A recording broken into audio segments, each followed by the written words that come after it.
First, let's go on a summer outing.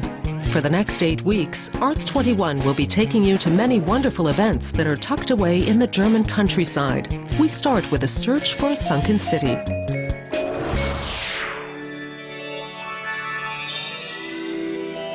Vineta is the Atlantis of the Baltic. Legend has it that the wealthy port town sunk without a trace. My quest to discover if Vineta ever really existed begins in Berlin at the Vineta Straße underground station. Here I meet with Klaus Goldmann, an archaeologist who believes in the legendary town's existence and has a theory as to what led to its downfall. In a sense, every port city is a den of iniquity, but that's certainly not the reason this town had to be destroyed. I'd say it's because it clearly was an independent, free, Hanseatic city which wouldn't submit to the views of the time. And they paid the price for that. Old maps position Vineta on the Baltic coast, but whether the town was on the German island of Usedom, the Polish island of Wolin, or, as Klaus Goldmann believes, near the town of Barth in Mecklenburg-Vorpommern is unclear. And did the wrath of God, a religious war, or a natural disaster cause Vineta to sink into oblivion around the middle of the 12th century? Perhaps I'll learn more by going to the Baltic. Okay, now we reached the island of Usedom, and I'm looking to find any hints, any traces of the sunken city called Vineta. That's not so hard in the spa town of Zinnowitz. Posters and signs for the Vineta festival are everywhere. All right, we finally found it. Every summer for the last 11 years, a new version of the Vineta saga has been interpreted here. No joke, she's killing him in the end. But what does the director think about the lost city of Vineta? There are lots of Venetas. I mean, we live in a country in which everyone acts as if we're about to perish.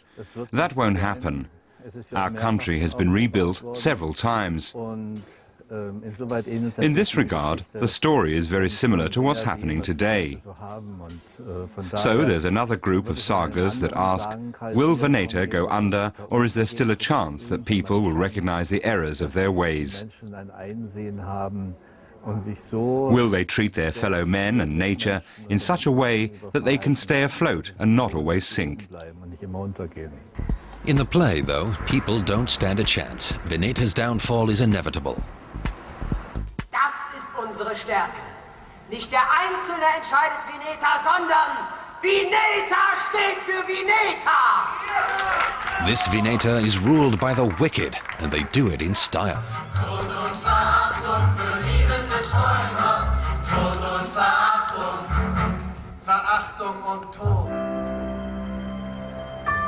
At the very end, the good folks can flee in a UFO for elves.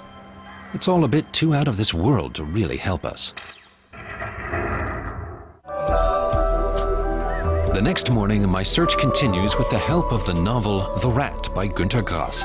His Vineta is populated by rats, an allegory for the downfall of humankind. But he never actually reveals where Vineta is. Maybe the islanders can give me some clues. Many communities claim Vineta lies right in front of their door and using this in their marketing, but no one really knows where it precisely is, and we likely never will.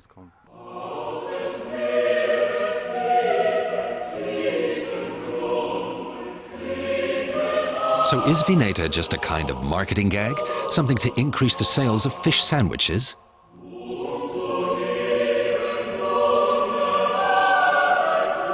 Maybe. Yet, over 2 centuries ago, the sunken city inspired German poet Wilhelm Müller to write, "A beautiful world is sunk there, its ruins have stood fast, often sending up golden heavenly sparks, visible in the mirror of my dreams." Vineta. Dr. Goldman said that Vineta sunk in front of Barth. And Barth's the place we're going now. We're heading west for it. Barth, Our last hope. The place is deserted, like a ghost town. Here too, there are no traces, there's no proof. If there's any to be found, it's likely on the seabed.